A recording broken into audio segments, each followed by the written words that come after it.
channel. Hi, this is Komal from Study with Kips. In our today's video, we'll discuss some most important numericals that have been asked in previous years in CBSE of chapter Electricity for class 10. So let's start our video. First question is, calculate current if 500 coulomb of charge pass on it through it in 10 minutes. मतलब हमें current निकालना है. Current मतलब हमें क्या calculate करना है? I. 500 coulomb of charge. Charge कितना दिया हुआ है? Q. 500 coulomb. Pass from it through it in 10 minutes. Time कितना गिवन है? 10 मिनट्स. अगर हम स्टैंडर्ड यूनिट्स लें तो मिनट्स को सेकंड्स में कन्वर्ट करेंगे तो हो जाएंगे 10 इंटू 60, 600 सेकेंड्स. और हमें कैलकुलेट करना है करंट. चार्ज दिया हुआ है, टाइम दिया हुआ है, और करंट का फॉर्मूला होता है चार्ज पर यूनिट टाइम. अब चार्ज भी दिया हुआ है, टाइम भी दिया हुआ है. चार्ज इज 500, टाइम इज 600, तो current is 5/6 ampere. Next question is, calculate work done in moving a charge of 3 coulomb from a point at 38 volt to a point at 48 volt. मतलब हमें वर्क डन कैलकुलेट करना है. जो calculate करना है उसे हम सबसे पहले लिख देंगे. इन moving a charge of 3 coulomb, charge की वैल्यू कितनी है? Q की वैल्यू है 3 कूलम, और हम उसे लेकर जा रहे हैं एक पॉइंट जो है 38 वोल्ट पे to a point at 48 volt. 38 volt से 48 वोल्ट. मतलब पोटेंशियल में जो डिफरेंस है, या V लिख लो या डेल V लिख लो, वो है 48 माइनस 38 इक्वल्स टू 10 वोल्ट. अब हमें वर्क डन कैलकुलेट करना है. हम फॉर्मूलेस रिकॉल करेंगे. Potential equals to work per unit charge. Potential को वैसे ही डिफाइन करते हैं. Potential difference between two points is defined as the work done to move a unit positive charge from one point to another. तो V का formula आया W/Q. V आपको पता है कितना है? 10. W आपको कैलकुलेट करना है. चार्ज है 3, तो आंसर आ गया work done equals to 30. Work done की यूनिट्स होती है जूल्स. तो answer is 30. So let's start our third question now. This is very much important. As you can see, it has been asked in CBSE 2010, 11, 12, 13, 14. मतलब ऐसे same pattern के question बहुत ज्यादा आप एग्जाम में एक्सपेक्ट कर सकते हो. तो क्वेश्चन है, a wire of length L. एक वायर है और इसकी लेंथ कितनी है? L. इसका जो रेजिस्टेंस है वो है R. ठीक है, इसको हमने स्ट्रेच किया मतलब खींच कर इसकी लेंथ डबल कर दी. मतलब पहले लेंथ थी L ओरिजिनल, और फाइनल कितनी हो गई? 2L.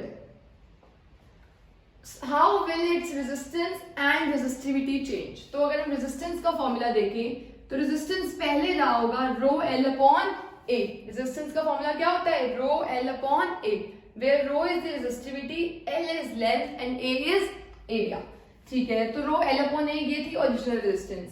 अगर हम बात करें फाइनल रेजिस्टेंस की, अब आप सोच के देखो, आपके हाथ में एक वायर है, आप उसे खींच के बड़ा कर रहे हो. जब आप उसे खींच के बड़ा करोगे तो उसकी लेंथ तो बहुत बड़ी हो जाएगी. जैसे ही लेंथ बड़ी होती है वो बहुत पतली हो जाएगी. इसका मतलब उसका एरिया कम हो जाएगा. आप च्युइंगम का एग्जाम्पल ले सकते हो. जब आप उसे स्ट्रेच करते हो, अगर वो मोटी है, स्ट्रेच करते करते वो जितनी लंबी होती है उतनी ही पतली होती है. तो या तो आप ये चीज लर्न कर लो अपने माइंड में, क्योंकि इसकी लेंथ ट्वाइस इंक्रीज हुई है तो इसका एरिया A/2 हुआ होगा, बिल्कुल हाफ हुआ होगा. या मैं आपको भी इसका कॉन्सेप्ट भी बता देती हूँ कि ये कैसे आया. देखो, जो एक वायर थी आपके पास, उसकी जो वॉल्यूम थी वो क्या रहेगी? कांस्टेंट, क्योंकि वॉल्यूम चेंज नहीं होती स्ट्रेच करने में. जो उसके अंदर का कंटेंट है वो सेम रहेगा खींचने में भी. पहले की वॉल्यूम होती है एरिया इंटू लेंथ. वॉल्यूम हमेशा आपने मैथ्स में स्टडी किया होगा. वॉल्यूम को आप लिख सकते हो एरिया इंटू लेंथ. जैसे अगर आपको क्यूबॉइड की वॉल्यूम निकालनी है तो रेक्टेंगल का एरिया क्या होता है? Length into breadth. उसको हाइट से मल्टीप्लाई कर दो, लेंथ ब्रेथ हाइट, तो क्यूबॉइड की वॉल्यूम आ जाएगी. ऐसे ही सेम आप किसी के केस में भी वॉल्यूम कैलकुलेट कर सकते हो. अब देखो, वॉल्यूम ने रहना है कांस्टेंट और लेंथ हमें पता है ट्वाइस हो चुकी है. ये कांस्टेंट रहने के लिए अगर लेंथ ट्वाइस हुई है तो एरिया को क्या होना पड़ेगा? हाफ, ताकि ये दोनों क्या है आंसर? सेम. तो या तो आप इस चीज को लर्न कर सकते हो या समझा भी दिया है मैंने आपको. क्योंकि लेंथ डबल हुई है तो एरिया को एग्जैक्टली हाफ होना पड़ेगा ताकि वॉल्यूम कांस्टेंट रहे।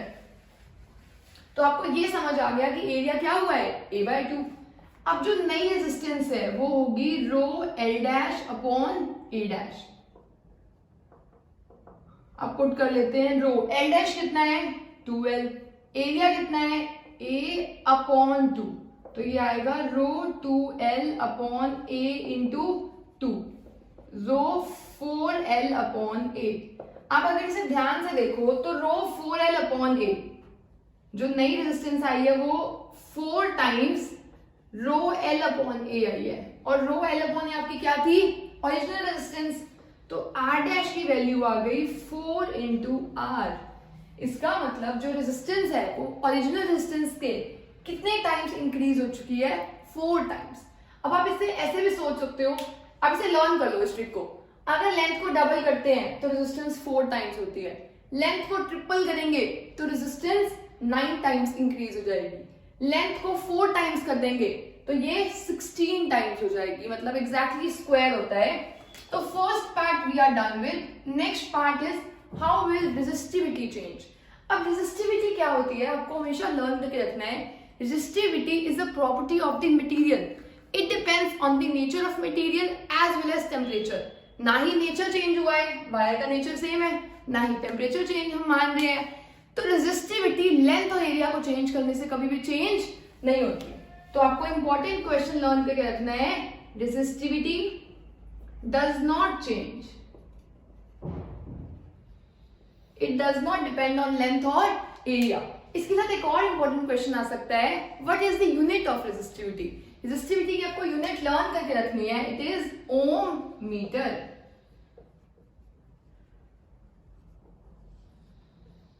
So now next question is a wire is 1 meter long। सबसे पहले जो गिवन है हम उससे लिखेंगे length equals to 1 metre, 0.2 millimetre in diameters, मतलब डायमीटर किसके इक्वल है 0.2 मिलीमीटर। अब मिलीमीटर ऐसा यूनिट नहीं होती तो मिलीमीटर को हम मीटर में कन्वर्ट करेंगे, तो ये हो जाएगा 0.2 इंटू 10⁻³ मीटर्स, क्योंकि 1 मीटर इक्वल होता है 10⁻³ मिलीमीटर के, तो 1 मिलीमीटर इक्वल होगा 10⁻³ मीटर्स के। तो यहाँ पर आ गया हैज रेजिस्टेंस 10 ओम, रेजिस्टेंस की वैल्यू गिवन है 10 ओम। कैलकुलेट रेजिस्टिविटी, रेजिस्टिविटी की वैल्यू हमें कैलकुलेट करनी है। तो अगर हम फॉर्मूला यूज करें ये वाला, R equals to rho L upon A, तो R equals to rho L upon A। Resistance कितनी गिवन है 10 ओम, रो कितना गिवन है, रो हमें कैलकुलेट करना है, लेंथ गिवन इज 1 मीटर, और एरिया, एरिया होता है वायर का क्रॉस सेक्शनल एरिया, ये एरिया की वैल्यू होती है πr², पर हमें तो डायमीटर दिया हुआ है, तो डायमीटर दिया हुआ है, रेडियस कैलकुलेट करनी है, रेडियस की वैल्यू क्या आ जाएगी डायमीटर अपॉन 2, इसको 2 से डिवाइड करना है, मतलब 0.2 अपॉन 2 इंटू 10⁻³ तो रेडियस आ गया, 2 से 2 कैंसिल होगा, बचेगा 0.1 इंटू 10⁻³ मीटर्स।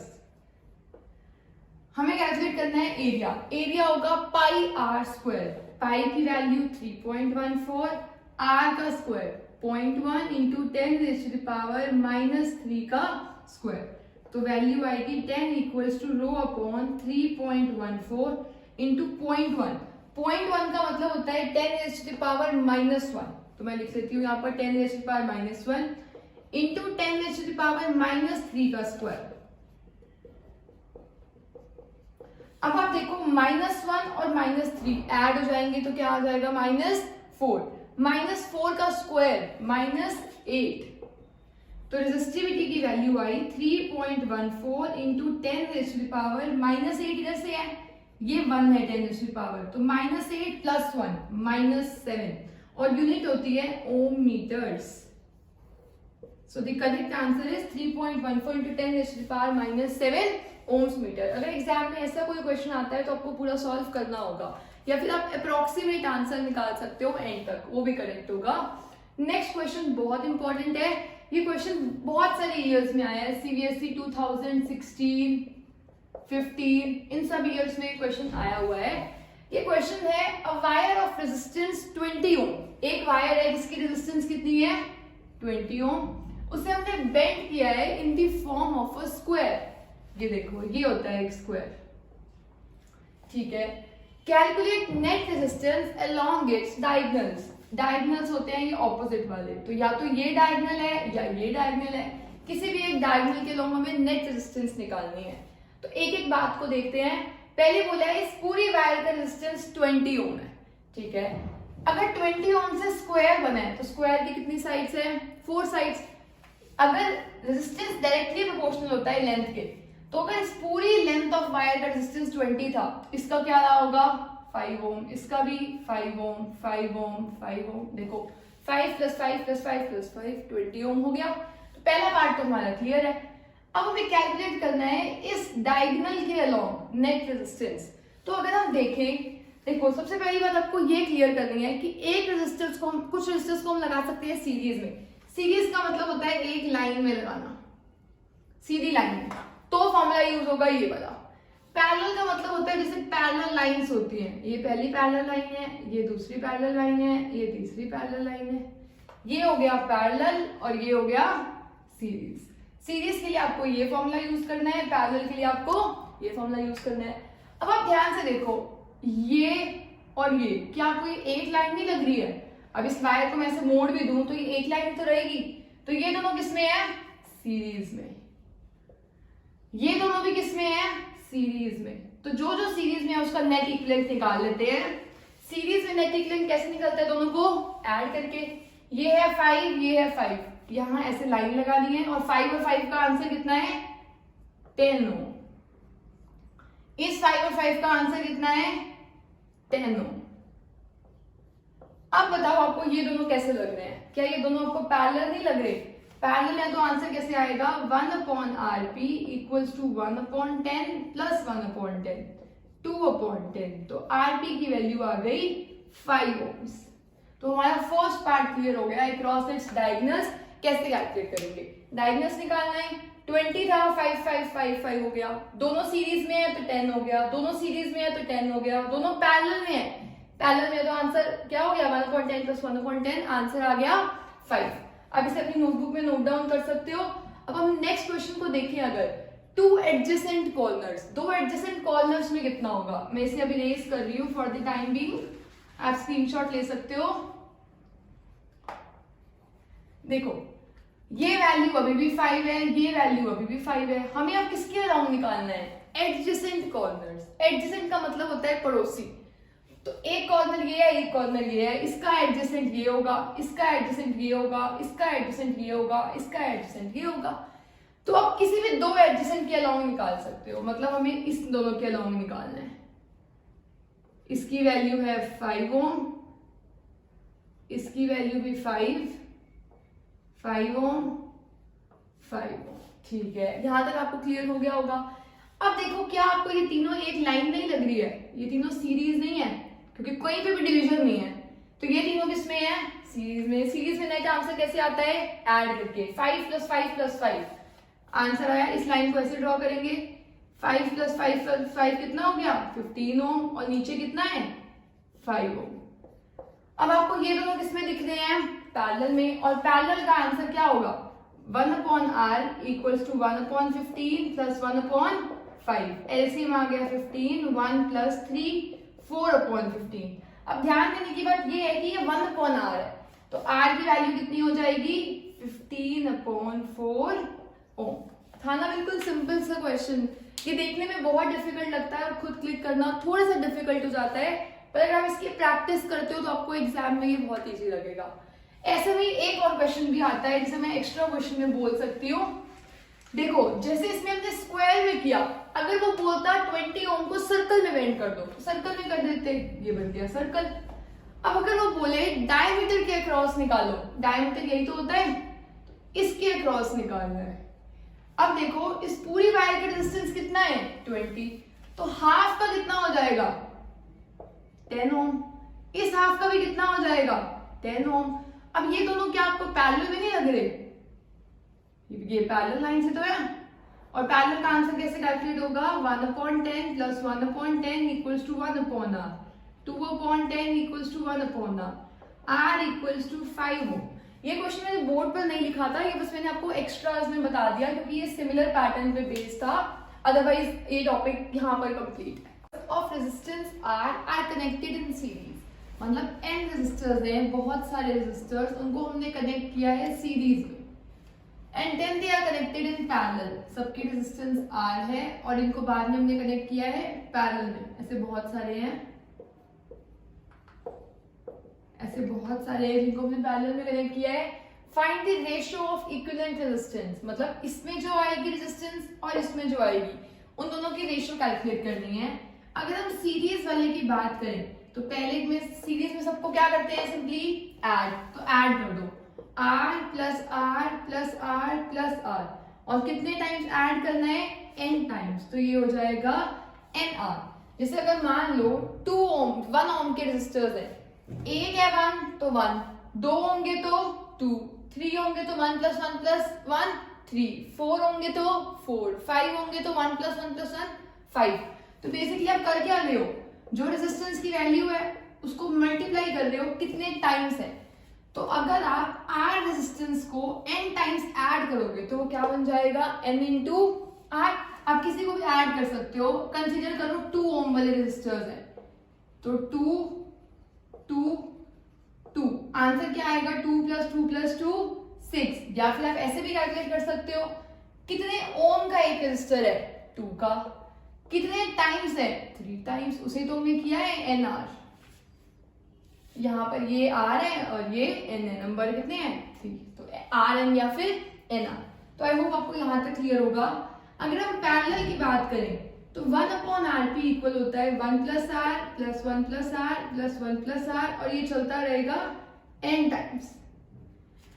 अब देखो एलसीएम सबका क्या आएगा, R ही, ऊपर 1 प्लस 1 प्लस 1 प्लस 1, 1 कितने टाइम्स है, n टाइम्स। जैसे R n टाइम्स था तो NR, 1 n टाइम्स है तो n इंटू 1, 1/RP की वैल्यू ये आ गई। तो RP की वैल्यू कितनी आई, R/n। एग्जाम में ये क्वेश्चन इंडिविजुअली भी आ सकता है कि n रेजिस्टर्स को सीरीज में लगाया है, इक्विवेलेंट रेजिस्टेंस क्या होगा, NR, या फिर n रेजिस्टर्स को पैरेलल में लगाया है तो इक्विवेलेंट रेजिस्टेंस क्या होगा, R/n। अब हमें रेशियो निकालनी है RS/RP की, तो RS/RP कितना आएगा, NR/R/n, R से R cancel, n/1 into n/1, तो रेशियो आ गई n²/1। आई होप आपको ये क्वेश्चन क्लियर हुआ होगा, ये बहुत इंपॉर्टेंट क्वेश्चन है एग्जाम पॉइंट ऑफ व्यू से। Next question is a wire of resistance R is cut into 5 equal parts.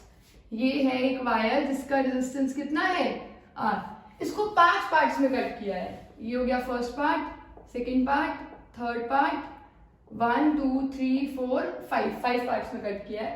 अब सोच के देखो, जब 5 पार्ट्स में कट किया तो लेंथ भी तो कम हो गई हर रेजिस्टर की, इसकी लेंथ कम हो गई, इसकी लेंथ कम हो गई, इसकी लेंथ कम हो गई, इसकी लेंथ कम हो गई, तो जो लेंथ थी वो 5 पार्ट्स में डिवाइड हो गई। तो एक को कितनी मिली होगी, R/5, क्योंकि देखो resistance directly proportional to L है, जितना लेंथ कम हो जाएगा, इसकी जो लेंथ है वो पूरी लेंथ के 5वां हिस्सा है, सिर्फ 1/5 है, तो ये भी क्या होगा, रेजिस्टेंस भी क्या हो गया होगा, R/5।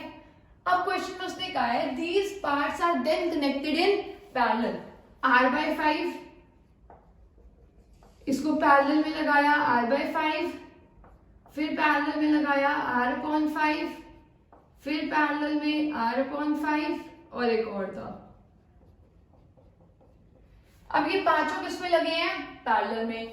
अब इक्विवेलेंट रेजिस्टेंस निकालना है, और जो इसका इक्विवेलेंट रेजिस्टेंस आया है वो है R'। करो कैसे करोगे, 1/R' इक्वल्स टू, रेसिप्रोकल लेना होता है आपको इसमें, तो अगर R/5 है तो रेसिप्रोकल कितना आएगा, 5/R।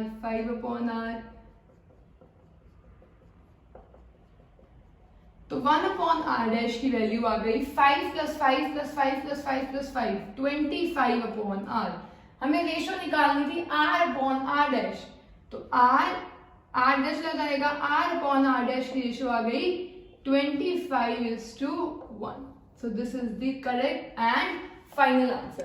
तो R/R' इज इक्वल टू 25/1, और इस क्वेश्चन में आंसर कितना आया था, n²/1।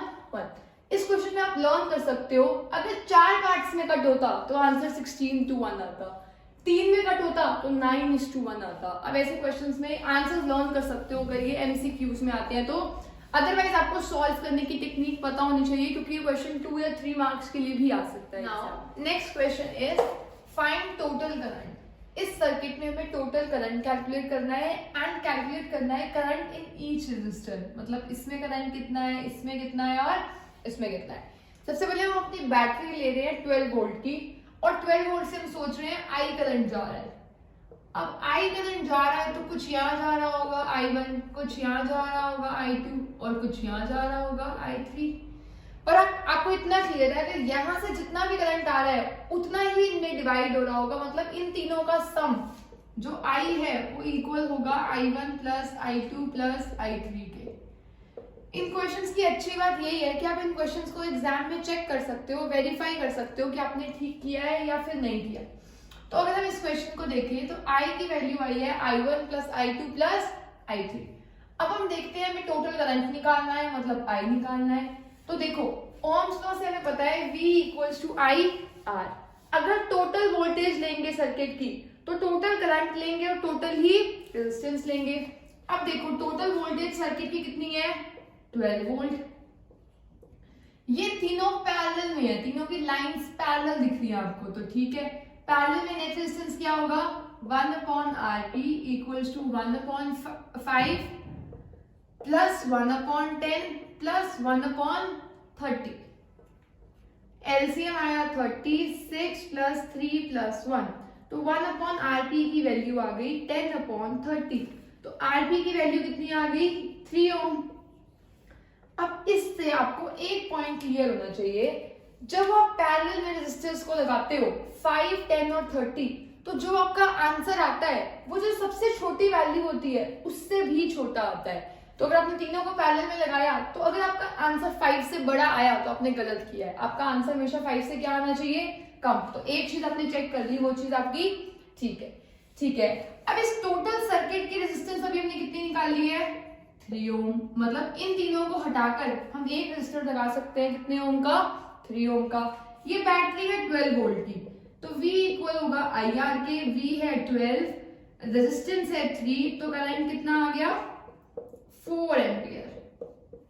12/3 कितना आ गया, 4 एम्पियर। तो फर्स्ट पार्ट हमारा डन है, टोटल करंट की वैल्यू कितनी आ गई, 4 एम्पियर। नेक्स्ट पार्ट है, हमें करंट निकालना है ईच रेजिस्टर में, मतलब हमें I1 कैलकुलेट करना है, I2 कैलकुलेट करना है और I3 कैलकुलेट करना है। अब आप ये देखो, जो ये 12 वोल्ट की बैटरी है यहाँ पर कुछ भी नहीं है, मतलब सारा का सारा ड्रॉप ही इन पैरेलल के क्रॉस कर रही है। और पैरेलल में जो चीज डिफरेंट रहती है वो होता है करंट, जो चीज सेम रहती है वो होता है पोटेंशियल डिफरेंस। मतलब इसके क्रॉस भी पोटेंशियल डिफरेंस 12 का, इसके क्रॉस भी 12 का, इसके क्रॉस भी 12 का, तो ठीक है। V equals to I into R। अगर हम इस वाले की बात करें, नीचे वाले की, तो इसका ड्रॉप कितना है, 12, इसका रेजिस्टेंस कितना है, 30, तो इसमें करंट कितना होगा, I3 की वैल्यू आई 12/30, पहला पार्ट हो गया। I3 की वैल्यू कितनी आई, 12/30। और कैलकुलेट करते हैं, अगर हम और कैलकुलेट करें तो I2, V equals to I2 into R2। V कितना है, 12। देखो ये ड्रॉप इसके क्रॉस है, यहाँ पर I क्या आएगा, I2, और रेजिस्टेंस कितना है, 10, तो I2 की वैल्यू आ गई 12/10। इसे आप सिंप्लीफाई भी कर सकते हो। नेक्स्ट I1, अब इसके क्रॉस भी ड्रॉप कितना है, 12 वोल्ट का, I1 इंटू R1, ड्रॉप है 12, I1 कैलकुलेट करना है, रेजिस्टेंस कितना है, 5, तो I1 की वैल्यू आ गई 12/5 एम्पियर। अब मुझे नहीं पता ये आंसर ठीक है या नहीं है, तो इसे हम वेरीफाई करेंगे, ठीक है। 12/5, अगर इन तीनों का सम 4 के इक्वल आ गया तो मेरा आंसर बिल्कुल ठीक है। अगर नहीं आएगा तो दोबारा चेक करना पड़ेगा कि हमने मिस्टेक कहाँ की है। पर एग्जाम में आपको यही तक करके आना है, I1 की वैल्यू, I2 की वैल्यू और I3 की वैल्यू। एग्जाम में आपको चेक करके नहीं आना। अब इन तीनों को एलसीएम लेकर देखो, इन तीनों को ऐड करके 35 6 72 प्लस 10 3 36 प्लस 12, तो अगर मैं इन सबको ऐड करूं तो क्या आया 6 2 8 108 प्लस 12, ये आ गया 130 अपॉन 30।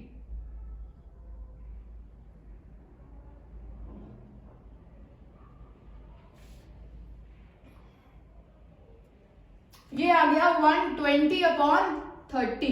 तो 30 से ये कैंसिल हुआ, आंसर कितना आ गया 4 एम्पियर। तो मेरा क्वेश्चन जो मैंने आंसर किया है वो बिल्कुल ठीक है। आपको ये एग्जाम में बस चेक करके आना है, मुझे शो नहीं करना। अब ये लिखा होगा ये I1 है, ये I2 है, ये I3 है और नेट करंट कितना है 4 एम्पियर। आपने अपने लिए चेक भी कर लिया कि इन तीनों का सम कितना आ रहा है 4 एम्पियर, क्योंकि पैरेलल में क्या सेम रहता है पोटेंशियल डिफरेंस, और सीरीज में क्या सेम रहता है करंट। सो नेक्स्ट क्वेश्चन है हमारा, how can 3 resistors of 2 ohm 3 ohm and 6 ohm be connected to give total resistance of 4 ohm, और सेकंड पार्ट है 1 ohm।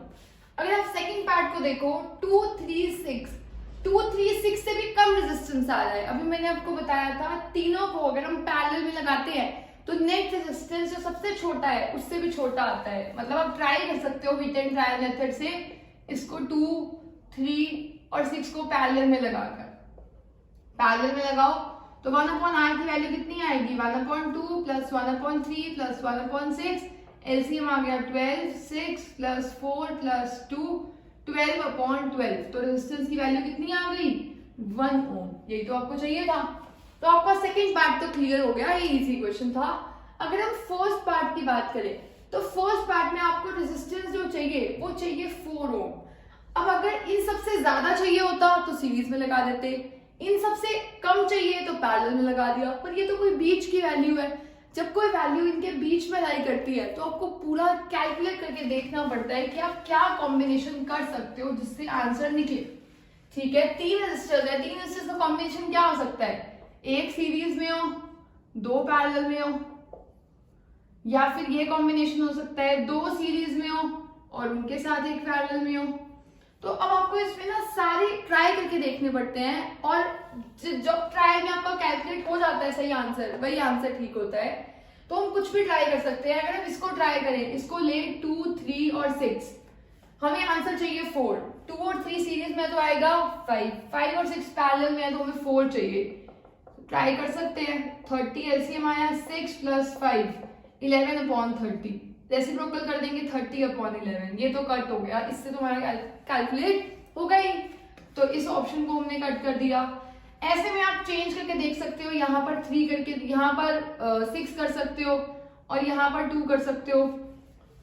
तो 9 और 2 से छोटा आएगा तो ये वाला भी गलत हो जाएगा। तो ऐसे आप करके देखोगे तो आपको पता चलेगा ये वाला सर्किट तो बिल्कुल गलत था। अब अगर हम इस सर्किट को ट्राई करें और कोई भी वैल्यू ले सकते हैं, यहाँ 3 ले लिया, यहाँ 6 ले लिया और यहाँ पर 2 ले लिया। अब देखो 3 और 6 पैरेलल में है, तो पैरेलल में तो आंसर कैसे आएगा 1/3 plus 1/6 equals to 1/r। LCM आया 6, 2 प्लस 1 3/6 1/2। रेसिप्रोकल लेंगे तो क्या आ जाएगा 2। इन दोनों का आंसर है 2 और ये 2 सीरीज में है, तो आंसर कितना आ गया नेट 2 प्लस 2 इक्वल्स टू 4 ओम, और वही हमें आंसर चाहिए था। तो ये ऑप्शन हमारा बिल्कुल ठीक है। तो इन सर्किट को ऐसे ही लगाएंगे, 1 ओम के लिए तीनों को पैरेलल में लगाएंगे, 4 ओम के लिए 2 सीरीज में होंगे और एक उसके 2 पैरेलल में होंगे और एक उसके साथ सीरीज में होगा। Next question is how many 176 ohm resistors in parallel are required. मतलब हमें पैरेलल में ये सारे रेजिस्टर्स लगाने हैं 176 ओम वाले, हमें नहीं पता कितने लगाने हैं। They are required to carry 5 ampere current on 220 volt line. मतलब जो ये लाइन है ये कितने की है 220 वोल्ट लाइन है और इससे करंट कितना निकल रहा है 5 एम्पियर, और हमें इस रेजिस्टेंस की वैल्यू अभी नहीं पता। तो आप देखो according to ohm's law V equals to IR। Total voltage कितनी है 220, टोटल करंट कितना है 5। तो ये जो नेट रेजिस्टेंस आना चाहिए वो कितना आना चाहिए RP। तो RP की वैल्यू आ गई 220/5, आ गया 44 ओम आंसर। अब RP की वैल्यू 44 आनी चाहिए, मतलब 1/RP। अभी मैंने आपको RP का एक क्वेश्चन हमने कैलकुलेट किया था कि अगर हम n रेजिस्टर्स को पैरेलल में लगाते हैं तो R पैरेलल की वैल्यू आती है R अपॉन N, कितनी आती है वैल्यू R अपॉन N। तो RP नेट रेजिस्टेंस कितना है 44, जो रेजिस्टेंस की वैल्यू है वो कितनी है 176, तो N की वैल्यू कितनी आ जाएगी 176 upon 44, so the correct answer is 4। तो 4 रेजिस्टर्स को आप पैरेलल में लगाओगे तो 220 वोल्ट पे कितना करंट मिलेगा 5 एम्पियर। सबसे पहले हमने रेजिस्टेंस निकाल ली और रेजिस्टेंस से हमने क्या निकाल लिया कितने नंबर ऑफ रेजिस्टर्स रिक्वायर्ड होंगे। So this was all about 10th question. अगर हम 11th क्वेश्चन की बात करें तो हमें एमीटर और वोल्ट मीटर की रीडिंग निकालनी है। Ammeter measures current and voltmeter measures potential difference. तो इस सर्किट में 2, 3, 5 तीनों है सीरीज में, तो सिंपल एडिशन होगी। नेट रेजिस्टेंस कितना आएगा 2 + 3 + 5 10 ओम। टोटल वोल्टेज कितनी है 20 वोल्ट, तो टोटल करंट कितना आ जाएगा 20 अपॉन 10 = 2 एम्पियर। और सीरीज में करंट हमेशा क्या रहता है सेम, तो जितना करंट यहाँ होगा उतना यहाँ होगा, उतना यहाँ होगा, उतना ही यहाँ होगा, हर जगह कितना करंट होगा सेम। तो एमीटर की रीडिंग कितनी आ गई 2 एम्पियर। नेक्स्ट क्वेश्चन है हमें वोल्ट मीटर की रीडिंग निकालनी है। वोल्ट मीटर मेजर करता है पोटेंशियल डिफरेंस और हमें निकालना है इसके अलावा पोटेंशियल डिफरेंस।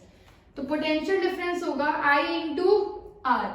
इसमें करंट कितना है 2 और इसकी रेजिस्टेंस कितनी है 2, तो वोल्टेज उसके क्रॉस कितनी आ गई 2 वोल्ट।